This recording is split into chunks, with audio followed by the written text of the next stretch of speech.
in the end. The character of Spawn started in the early 90s as a comic book anti-hero of sorts. Government assassin Al Simmons gets betrayed by his superior and gets sent to hell. After he makes a deal with Malbolgia, he's brought back as Spawn. Simmons embraces this new identity to atone for his past and to try to use his powers for good. With dark overtones, striking imagery, and aura unlike anything seen at the time, especially compared to mainstream comics, Spawn became a cult hit that spawned several spin-offs, including a Japanese manga, Shadows of Spawn, a live-action 1997 film starring Michael Jai White as the titular character, which is now getting rebooted, an HBO animated series, action figures, and even crossovers. Of course, with such a unique universe, that would serve itself well for, well, video games. Not counting Spawn's appearance in Soul Calibur 2's Xbox port, and HD re-release, and Mortal Kombat 11. The reception of these were mixed at best, such as the SNES and Game Boy Color Spawn games, to downright awful, such as Spawn the Eternal on PlayStation 1. Above all else, much like the comic itself, one Spawn game in particular garnered a unique cult following. This game would be shown at E3 2000 in North America despite already getting an arcade release. So let's go back a little bit. Around fall of 1999 is when it was revealed that Capcom was working on a Spawn game for the Sega Naomi arcade board. The game was set to be a Power Stone-like game, with many designers having worked on Power Stone, but with slightly different flair. It was also revealed by McFarlane Productions that the game would come to Dreamcast. It was also planned as a PS2 launch title, but that never came to fruition. The game's arcade version released in early 2000, but it also had a showing at AOU 2000 in Japan. Fast forward to E3 2000, and the game was officially announced for the Dreamcast for later that year. This is in spite of a 1-week delay for the Japanese release, likely to avoid releasing the same day as Grandia 2. Everywhere else released as normal. Spawn, in the Demon's Hand, was developed and published by Capcom, and originally released in Japanese arcades in January of 2000 and February 1st, 2000 for North America. The Dreamcast version followed in Japan on August 10th, 2000, October 18th, 2000 for North America, January 19th, 2001 for Europe, and March 8th, 2001 for Australia. This game has all of the visual hallmarks of the series that make it stand out, but a few rough spots in the gameplay hold this one back from truly being great. Spawn in the Demon's Hand has a few main modes here with stuff to offer. Arcade is the original arcade game with the same modes seen in that version. These include Boss Attack, Battle Royale, and Team Battle. Battle Royale has you and 3 other characters face off against each other to get the highest score within a set time limit. Team Battle is similar, but you and another character go up against the team of 2. You'll try to get the highest score within a time limit. You can also do tournament variations of these match types as well, which sort of leads into the second mode here. You'll climb a Mortal Kombat style ladder as you reach the top of these ladders.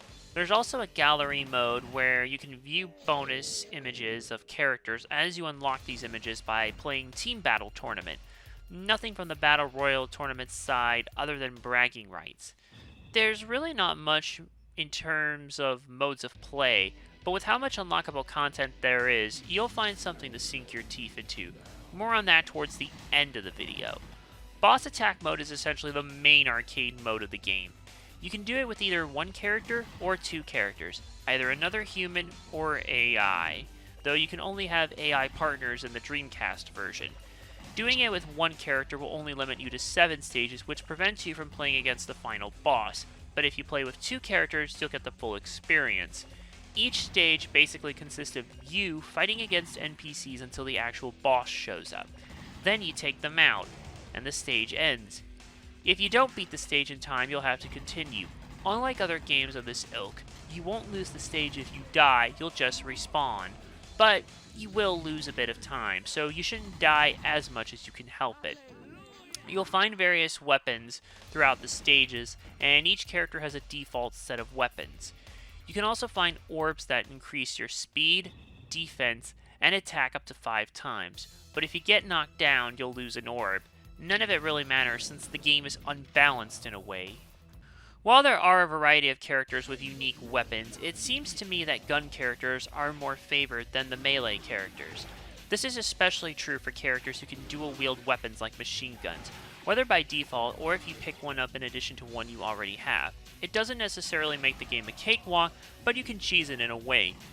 You kinda have to, since many of the later boss characters can take you down in 1 to 2 hits, and you'll be especially hurting if you don't use the short invincibility window you have after you get back up. There are also times where your partner can hit you. You can get knocked down off a stage. It's just a very chaotic nature. Maybe very fitting given the source material. I understand that arena fighters can be hectic in general, but I think this one takes it too far because of how unbalanced it is. You're going to have a much harder time in single player, but multiplayer does help to a certain point.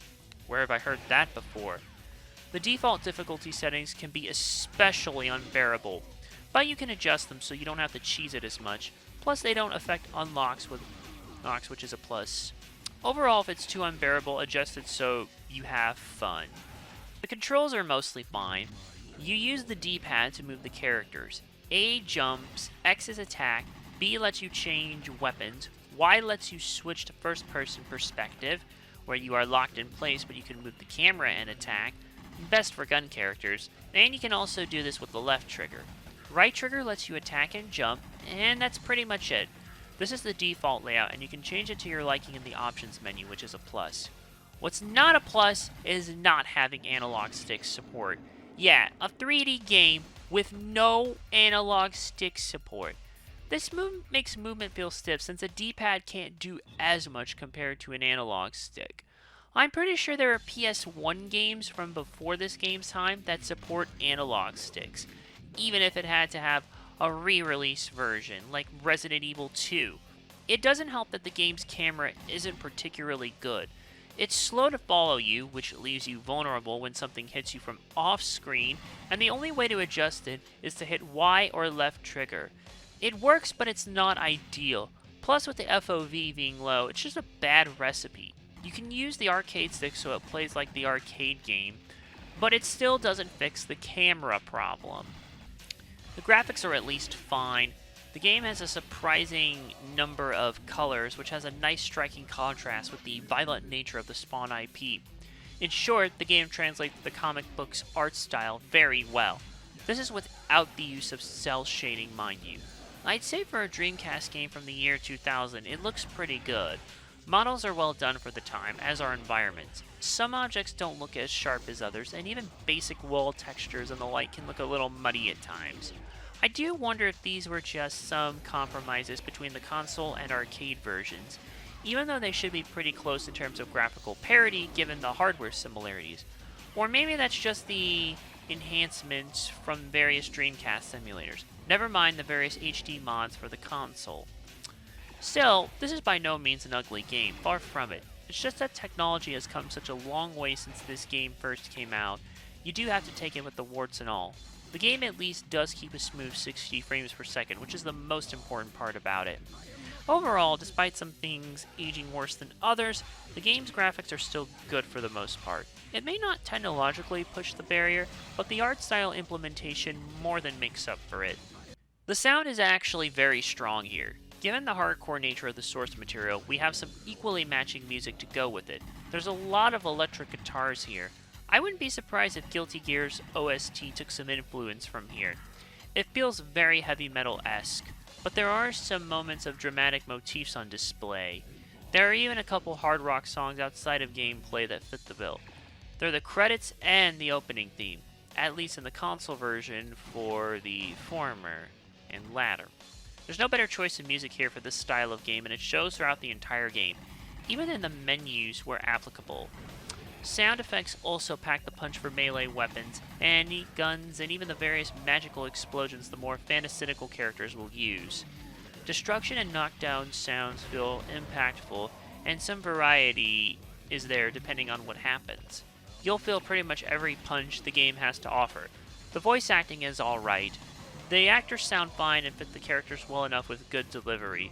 The most notable person on the cast is Allison Court as the voice of Tiffany. I find it fascinating that she was doing voice work on kids shows like Timothy Goes to School. At the same time, she was doing voiceover work on mature rated games like this and the OG Resident Evil games. But hey, I guess that's the way it goes sometimes as a voice actor. With a decent number of unlockable characters, albeit mostly lower level guys, but you do have some cool ones like Dark Ages Spawn, Admonisher, Spawn 4 who can dual wield machine guns and the like, galleries, and a big number of items to collect. There is some replayability on display, even if these items are like finding a needle in a haystack at times, especially the special ones that you must collect a certain number of in order to unlock hidden galleries. And fun fact, these actually had more meaning in the Japanese version of the game due to the fact that there was a contest in Japan. Basically, you would find the numbers, it would give you a symbol, and, well, that symbol would eventually come in handy to, well, enter a particular contest here. Like I said, this was only in Japan, though, and yeah, there were instructions, basically, to send in an application in order to win certain physical items, like a soundtrack, a figurine signed by Todd McFarlane, and some other cool stuff, too. It's pretty interesting. Let's wrap it up. Spawn in the Demon's Hand is a decent action game that looks the part, sounds cool, can be fun with additional players, and does faithfully bring the universe into the video game world very well. However, you can't control the camera and use the analog stick to move. Some graphical effects haven't aged well. Some of the unlocks can feel tedious to grind for, and the game is unbalanced to hell and high water. It's especially a pain on default difficulty settings, but unlocks are not affected by these, so you can play on any difficulty you want and still get the unlocks. I think Spawn fans will get more out of this game than non-fans, but even then, it's still all over the place. When I first started playing this, I was struggling and just wanted to give up. While adjusting the settings help, if you have to, then I don't think it's that fun to go through. I don't think this is a bad game, but I was kind of hoping for more since a lot of people call this a hidden gem. Yeah, if there was ever a game that made me feel that term is lost meaning, it's this one. I give Spawn in the Demon's Hand a 3 out of 5. Thanks for watching. Click subscribe below and check out the playlist on screen for more content. To help support the show beyond the usual means, check out my Patreon and Ko-fi on the link tree in the description. And come by my Twitch where I conquer my backlog one game at a time. See you in the next video!